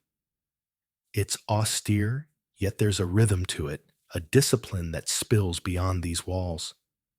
Monasteries brew ale, grow herbs, and tend fish ponds, their practices shaping what the laity eats too. Our fasts are stricter. The monk whispers later, but they teach us humility. You leave with a newfound respect for their restraint, a counterpoint to the village's cycles of scarcity and splendor. Religious symbolism. Food as sacred. Back in the village, you stumble into a small chapel where a priest prepares for Mass. He lifts a loaf of bread and a cup of wine, murmuring prayers. The body and blood of Christ, he intones, and you realize these aren't just food. They're symbols central to the Eucharist. Every Sunday, the faithful partake, connecting the mundane act of eating to divine mystery. Other foods carry meaning too. Apples for St. Dorothea, fish for St. Peter. You see how faith infuses the plate with purpose, turning meals into acts of worship. Influence on agriculture and trade faiths. Reach. By afternoon, you're at the market, where stalls brim with goods shaped by these rules. A fishmonger hawks salted cod, shipped from northern seas to meet fasting demand. Church keeps me busy. He laughs. Fish ponds dot the countryside, stocked with carp or tench, while trade routes pulse with spicy cinnamon saffron for feast day dishes. The farmer from earlier nods toward a cart of grain. More rye than ever, he says, since bread's our backbone when meat's off. Religion doesn't just dictate meals. It drives what's grown caught and bartered, a web linking plow to plate. A bridge to preservation. As the day fades, you sit by the cottage hearth, mulling over what you've seen. Faith carves the medieval diet into a tapestry of fasts and feasts, simplicity and splendor. But a question nags at you. How do they keep this food ready? Fish for Fridays, meat for Michaelmas. None of it lasts without care. You notice the mother salting a slab of pork, the father stacking dried peas in a corner. Gotta save it, she says. Or Lent's a hungry time. Your mind race. Show did they master preservation without ice boxes or cans, with no modern tricks. Their ingenuity must match their piety. Eager to learn more, you resolve to explore these medieval methods, a tale of salt smoke and survival waiting to unfold. The day begins with the sound of scythes cutting through ripe grain, a steady swish-swish that echoes across the fields. You step outside your borrowed cottage, the air sharp with the scent of autumn-ripe apples, fresh-cut wheat, and the faint musk of turned earth. In this medieval village, harvest time is a flurry of activity, and you're here to lend a hand. Without refrigerators or freezers, the villagers rely on ancient methods to preserve their bounty for the months ahead. Today, you'll join them in the fields and learn the arts of salting, smoking, drying, fermenting, and cellaring techniques that transform the season's abundance into a winter's lifeline. The harvest unfolds around you, in a vibrant tableau. Golden wheat and barley sway under the sun, while orchards groan with fruit apples, pears and plums ripe for the picking. Villagers work together, their voices rising in song as they swing scythes or gather sheaves into bundles.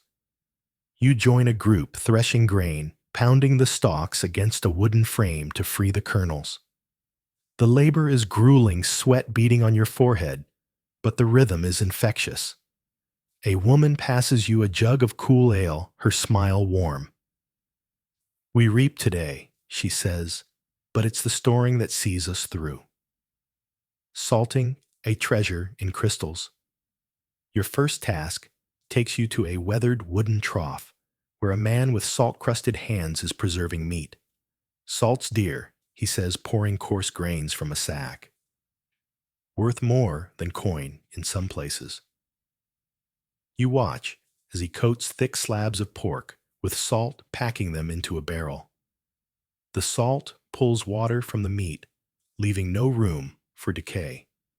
"Let it sit a month," he tells you, "then hang it high. Keeps till spring if we're lucky."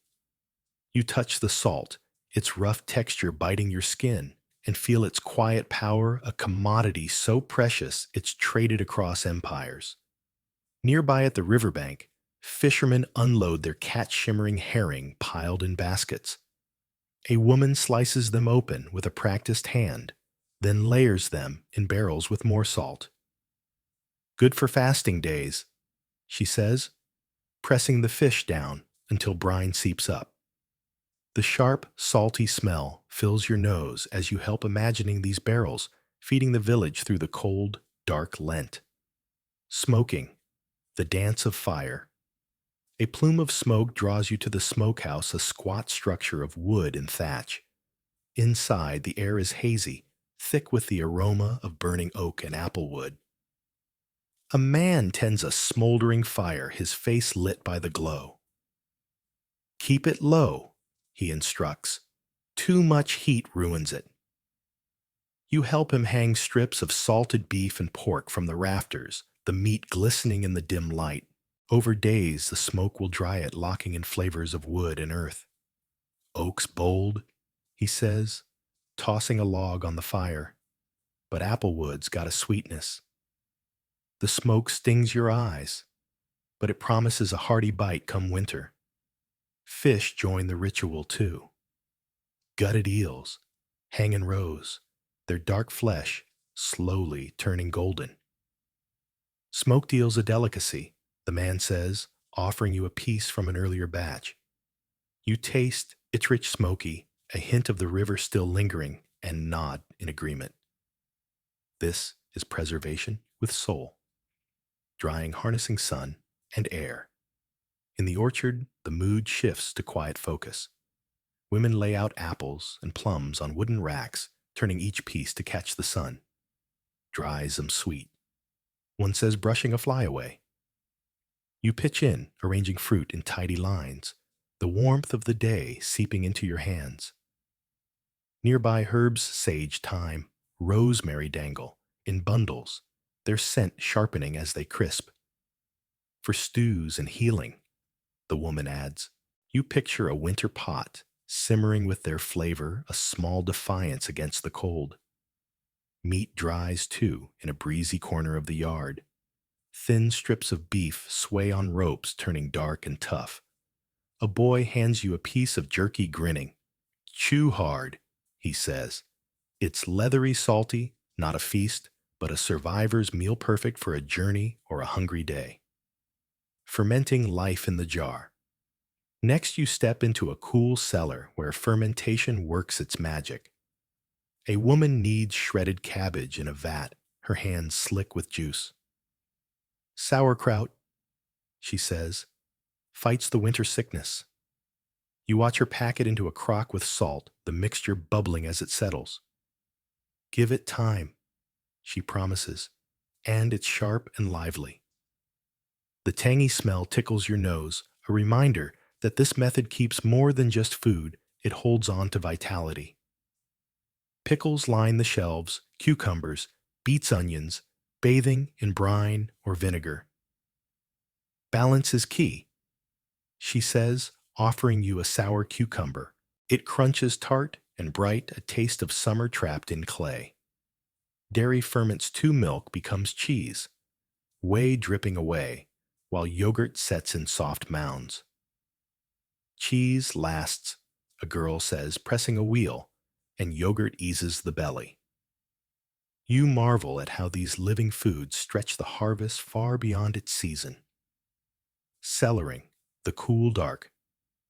Your final stop is the root cellar, a dugout beneath the earth.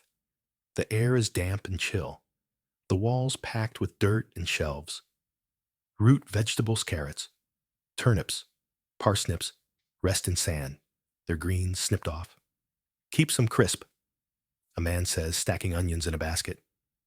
Apples nestle in straw, their sweet scent, faint but persistent. Watch for rot. He warns, one spoils all. You brush your hand over a barrel of salted meat, its surface cool and firm, and feel the cellar's stillness, a shield against time. The fight against spoilage preservation isn't perfect. You hear grumbles of cheese gone moldy grain, riddled with weevil's fish, lost to a skimped salt batch. Nature's tricky, the salting man admits. We outsmart it where we can. They scatter herbs to repel bugs, hang meat beyond a rat's reach, and hope for clear skies at harvest. It's a constant battle, but their ingenuity shines through. As dusk falls, you share a meal with the villagers. Smoked fish, dried fruit, a wedge of cheese. The flavors are strong, shaped by the day's work, a testament to their skill. Preservation, you realize, is more than survival. It's a way to hold on to the harvest's joy through the bleakest months. But then a woman mentions a curea mix of honey and herbs for a nagging cough. Your curiosity stirs. Food here doubles as medicine, and you're eager to find the village healer whose wisdom might unlock more secrets of this medieval world. You push open the creaky wooden door of the healer's cottage, and a wave of earthy scents washes over you. Dried herbs, sharp vinegar, and the faint sweetness of honey. The room is small and shadowy, lit only by a few candles that flicker like tiny stars. Shelves line the walls, crowded with clay jars, labeled in neat, spidery script, rosemary, sage, garlic, fennel. Bundles of lavender and thyme dangle from the rafters, swaying gently as you pass. By the hearth, a fire snaps and pops, warming a pot that sends up wisps of steam, smelling of onions and herbs. The healer, an older woman with silver threading through her dark hair, looks up from her work. Her hands, stained with plant juices, pause over a mortar and pestle. "Come in, traveler," she says, her voice low and warm. "You're here to learn how we heal with what we eat." She points to a stool near the fire, and you settle in, watching as she wipes her hands on a faded apron. "We don't have grand tools or strange elixirs," she begins, "but we have the fields, the forests, and the knowledge to use them." Her eyes meet yours, steady and kind, and you feel the weight of her words. In this medieval world, health isn't just about curing sickness. It's about keeping everything in tune, like a song played on delicate strings. The four humors. A recipe for balance. The healer leans closer, her voice dropping to a storytelling tone. "It all comes down to the humors," she says. Four fluids that run through you: blood, phlegm, yellow bile, and black bile. When they're balanced, you're strong and hale. When they're not, trouble brews. She taps the table with a calloused finger, as if marking the beat of this ancient rhythm. Food helps us fix that balance. She explains how each humor ties to a part of your nature. "Blood's warm and wet," she says. "It makes you lively, maybe too much so. If it's overflowing, you need cooling foods, lettuce, cucumber, a splash of vinegar to calm the heat." She nods toward a jar on her shelf. its contents dark and mysterious. Phlegms, cold and wet, slow and heavy. Too much, and you're dragging your feet. A bit of ginger or pepper warms you up, cuts through the damp. You follow her gaze to the shelves, imagining the remedies waiting there. Yellow bile's hot and dry, she goes on. It flares up anger or restlessness. Cool it with juicy pears, melons, or a sip of milk, and black bile cold and dry brings a heavy heart. Warm stews and soft broths lift it back up. It's a simple idea, yet it feels like a map to the body with food as the compass. Foods, hidden powers. The healer stands her apron rustling as she reaches for a jar of golden honey. But it's not just the humors, she says, unscrewing the lid. The sweet floral scent fills the air, and she offers you a taste. It's thick and rich, a little sunshine on your tongue. Honey heals wounds, soothes coughs, and gives you strength when you're worn thin, she tells you. A gift from the bees. She picks up a clove of garlic next its skin, dry and papery. Garlic strong chases off fevers, cleans the blood, even keeps evil at bay. You think of the garlands you've seen in village homes, a shield in more ways than one. Then she points to a bundle of fennel by the window. Chew its seeds after supper, she says, and your stomach settles. Digestion's everything, keep it happy, and the humors stay in line. There's more rosemary sharpens the mind sage, eases a scratchy throat oats, calm rough skin. Food isn't just to fill you, she says, her voice firm. It's medicine if you know its secrets. A patient's visit. A sharp knock interrupts her, and a young man stumbles in his face, pale and drawn. Mistress Agnes, he says, my head's splitting, and I'm cold to the bone. The healer, Agnes, motions him to a bench, pressing her fingers to his wrist, then his brow. Too much black bile, she mutters. Cold and dry, you're out of sorts. She moves quickly, pulling dried figs from a pouch and spiced wine from a jar. Eat these figs, she says, handing them over. They're warm and moist, good for the spirit. She pours the wine, dusting it with cinnamon. Sip this by the fire, slow and steady. He nods, asking, and the headache? Light meals, she replies. Broth bread. Water, no heavy meats to weigh you down. He presses a coin into her hand and shuffles out, already looking steadier. It's not just food, she tells you, turning back. It's rest, air, even hope. But food's where we begin. Tales of healing. Agnes sits again, her eyes softening as she stares into the fire. I've seen it work, she says. A knight once came feverish and weak. Garlic broth and willow tea cooled him, and he was back on his horse in days. She smiles, a rare glimmer.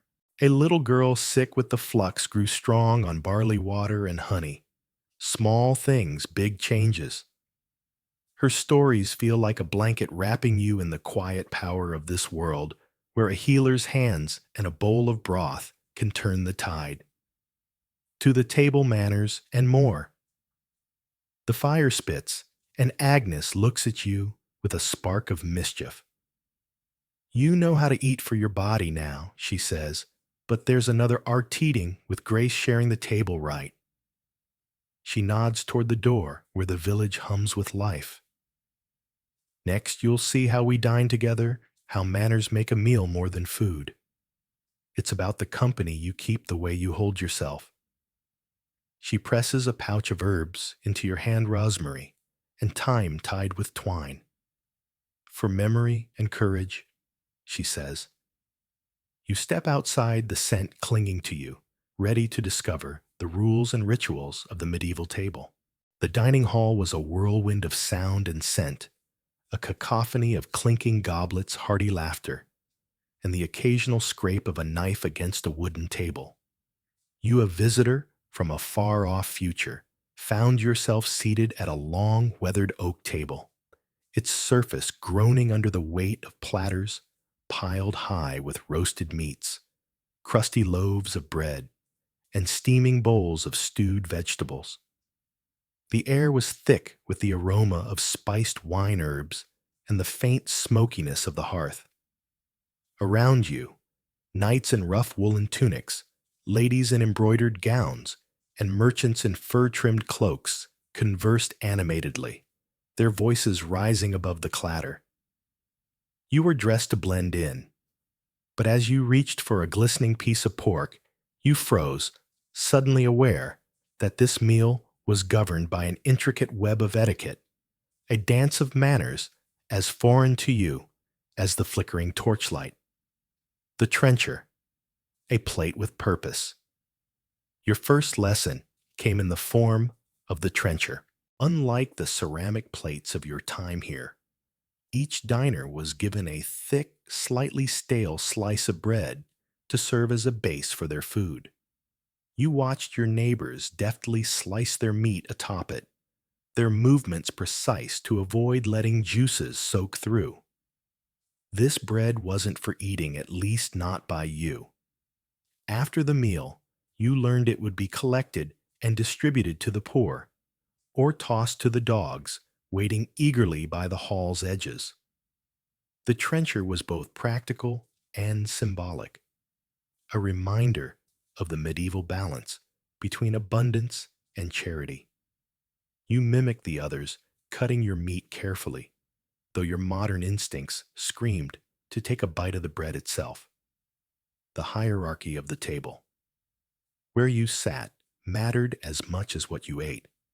At the head of the table, elevated on a dais, the lord of the manor presided over the feast, his chair adorned with carved lions and draped in rich fabric. Closest to him sat his most honored guest vassals, visiting nobles or clergiac position, a mark of status. You, a stranger in this world, were relegated further down the table, nestled among lesser nobles and wealthy merchants. Even here rank dictated behavior. The person to your right, a gruff merchant with a silver chain about his neck, was of higher standing, and etiquette demanded you serve him first, offering a slice of meat or a pour of wine before helping yourself. It was a subtle but constant reminder of the feudal order woven into every aspect of life, even a shared meal. Hands, knives, and the absence of forks. Eating here was a tactile affair. There were no forks save perhaps for the rare, extravagant diner who might wield one as a curiosity. Instead, you used your hands, but not without rules. Only your right hand was permissible, the left deemed unclean and kept firmly in your lap or at your side. You were to take small measured bites, avoiding the ravenous tearing you'd seen in tales of barbarians. A small knife, its blade worn but sharp, rested beside your trencher, and you used it to cut your meat into manageable pieces. You watched a knight across the table expertly spear a chunk of venison with his knife, popping it into his mouth with practiced ease. Your own attempts were clumsier, the meat slipping once or twice before you got the hang of it. Servants and the ritual of cleanliness. The bustle of servants was a constant undercurrent to the meal. They darted between diners, refilling goblets with dark, fragrant wine and whisking away emptied platters. But their role extended beyond service. They were guardians of cleanliness in a world where hygiene was both practical and performative. Before the meal began, a young servant had approached you with a shallow bowl of rose-scented water and a coarse towel. You'd fumbled through the ritual, dipping your fingers and wiping them dry, as the others did their motions fluid where yours were hesitant. Throughout the feast, hands were washed again between courses, a necessity given the lack of utensils and the shared nature of the dishes. It was a small but vital act, bridging the gap between the roughness of medieval life and the refinement it aspired to.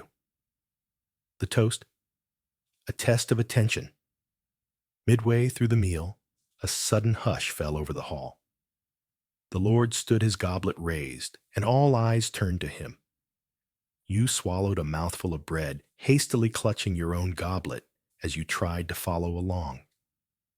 His toast was a grand affair, woven with flowery phrases, references to battles long past, and blessings for the king's health. It stretched on, testing your patience and your ability to nod at the right moments. When he paused, the table erupted in a chorus of murmured agreements to the king, and you joined in, hoping your timing wasn't off. As he sat, the noise swelled again, and you exhaled, relieved to have passed this unspoken test of decorum. Dessert, a delicate challenge. The meal wasn't over yet. Servants brought forth a final course, a platter heaped with apples, pears wedges of sharp cheese, and pastries glistening with honey.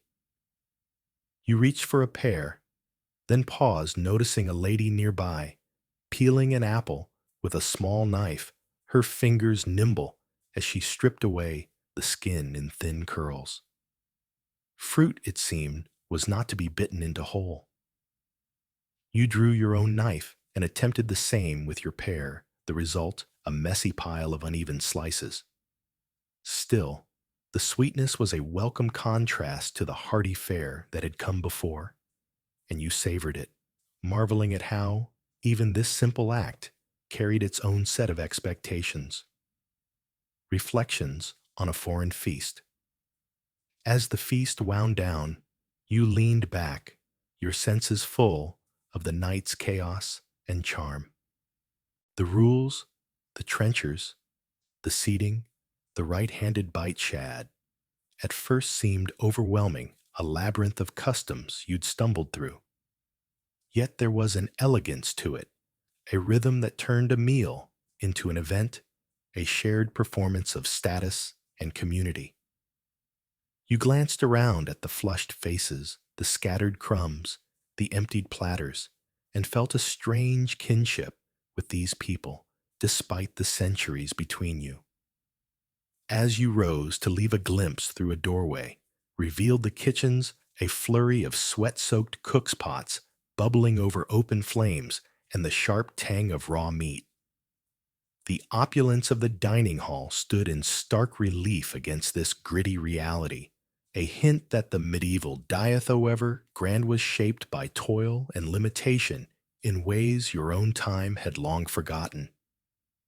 That contrast between the ceremony of the table and the simplicity of modern meals lingered in your mind as you stepped into the night, a story yet to unfold. The dining hall was a whirlwind of sound and scent, a cacophony of clinking goblets, hearty laughter, and the occasional scrape of a knife against a wooden table. You, a visitor from a far-off future, found yourself seated at a long, weathered oak table, its surface groaning under the weight of platters piled high with roasted meats, crusty loaves of bread, and steaming bowls of stewed vegetables. The air was thick with the aroma of spiced wine herbs and the faint smokiness of the hearth. Around you, knights in rough woolen tunics, ladies in embroidered gowns, and merchants in fur-trimmed cloaks conversed animatedly, their voices rising above the clatter. You were dressed to blend in, but as you reached for a glistening piece of pork, you froze, suddenly aware that this meal was governed by an intricate web of etiquette, a dance of manners as foreign to you as the flickering torchlight. The trencher, a plate with purpose. Your first lesson came in the form of the trencher. Unlike the ceramic plates of your time here, each diner was given a thick, slightly stale slice of bread to serve as a base for their food. You watched your neighbors deftly slice their meat atop it, their movements precise to avoid letting juices soak through. This bread wasn't for eating, at least not by you. After the meal, you learned it would be collected and distributed to the poor or tossed to the dogs waiting eagerly by the hall's edges. The trencher was both practical and symbolic, a reminder of the medieval balance between abundance and charity. You mimicked the others cutting your meat carefully, though your modern instincts screamed to take a bite of the bread itself. The hierarchy of the table, where you sat, mattered as much as what you ate. At the head of the table, elevated on a dais, the lord of the manor presided over the feast, his chair adorned with carved lions and draped in rich fabric. Closest to him sat his most honored guest vassals, visiting nobles or clergiach position, a mark of status. You, a stranger in this world, were relegated further down the table, nestled among lesser nobles and wealthy merchants. Even here, rank dictated behavior. The person to your right, a gruff merchant with a silver chain about his neck, was of higher standing, and etiquette demanded you serve him first, offering a slice of meat or a pour of wine before helping yourself. It was a subtle but constant reminder of the feudal order woven into every aspect of life, even a shared meal. Hands, knives, and the absence of forks. Eating here was a tactile affair. There were no forks, save perhaps for the rare extravagant diner who might wield one as a curiosity. Instead, you used your hands, but not without rules. Only your right hand was permissible, the left deemed unclean and kept firmly in your lap or at your side. You were to take small, measured bites, avoiding the ravenous tearing you'd seen in tales of barbarians.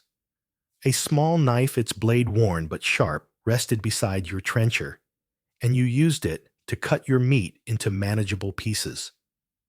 You watched a knight across the table expertly spear a chunk of venison with his knife, popping it into his mouth with practiced ease. Your own attempts were clumsier, the meat slipping once or twice before you got the hang of it. Servants and the ritual of cleanliness.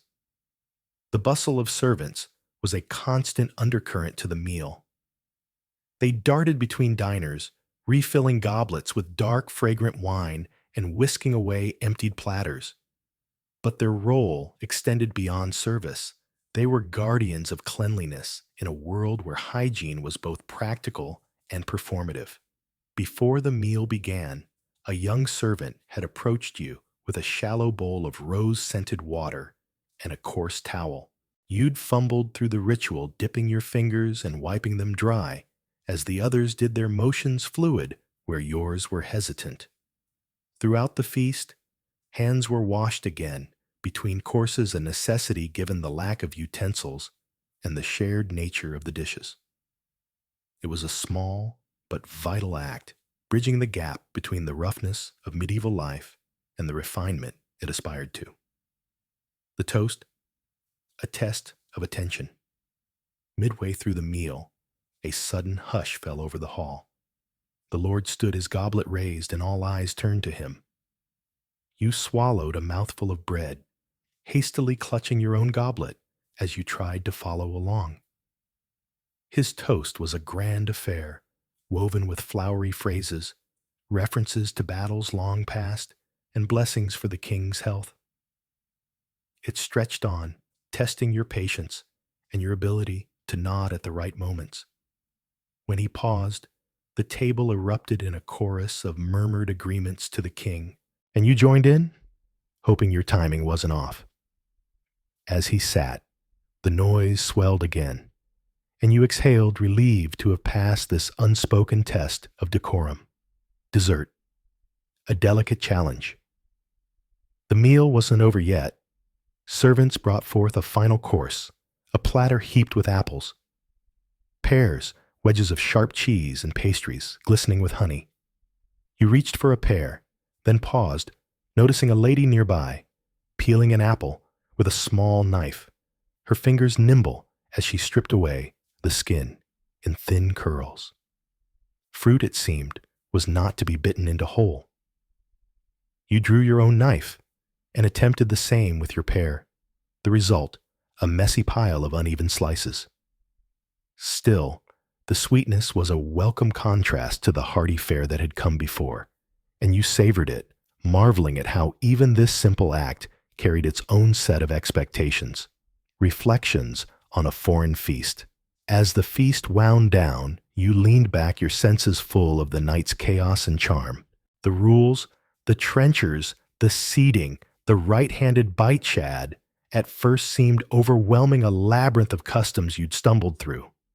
Yet there was an elegance to it, a rhythm that turned a meal into an event, a shared performance of status and community.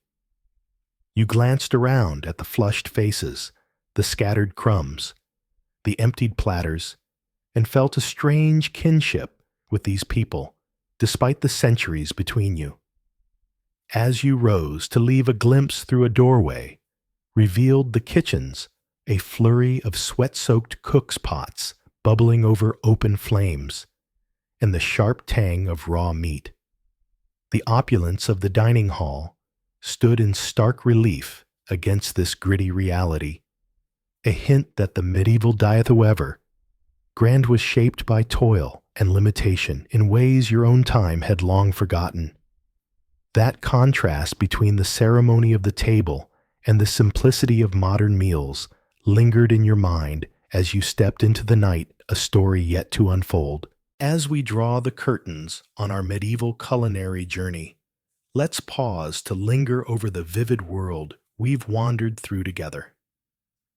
You've stepped into bustling markets, alive with the calls of merchants, haggled over rare and precious spices, and stood by the roaring fires of a castle kitchen. From the coarse, gritty loaves that sustained peasants through long winters to the lavish feasts of the nobility dripping with exotic flavors, you've tasted a time when food was far more than mere nourishment. It was a symbol of status, a test of survival, and a thread woven into the fabric of faith. Yet as intriguing as this world may be, it's clear that medieval cuisine, with all its rugged charm, might not sit so easily on your modern tongue. Picture for a moment the bread that filled empty stomachs, but left teeth worn and weary, or the slabs of meat so steeped in salt that their natural taste was lost beneath a heavy briny veil. Without refrigeration, freshness was a fleeting gift, often slipping away before it could be savored. Meals were born from toil stirred over open flames shaped by hands, without the aid of modern tools, and spiced not just for pleasure, but to cloak the faint whiff of food past its prime. Then there were the unseen dangers. A sip of unpasteurized milk or a bite of spoiled meat could bring illness in an age with no safety nets, no guarantees. Now let your mind drift back to the present, to the quiet hum of your own kitchen, where convenience and comfort reign. The refrigerator stands as a silent guardian, preserving ingredients with ease, while shelves brim with flavors from every corner of the globe, fresh herbs, vibrant fruits and spices that no longer demand a king's ransom. You can cook with precision, eat with confidence, and savor every bite knowing it's safe and suited to your tastes. The medieval table, for all its grit and grandeur, fades into the distance as you settle into this familiar space, perhaps with a steaming mug or a simple warm dish cradled in your hands. So, as the night wraps around you and the day's echoes soften, let go of the clatter of wooden trenchers and the crackle of ancient hearths. Instead, imagine the gentle glow of your kitchen, the faint clink of a spoon against a bowl, and the quiet joy of a meal made just for you. You've traveled far, braved the feasts of old, but now it's time to rest, wrapped in the peace of the present. Sweet dreams.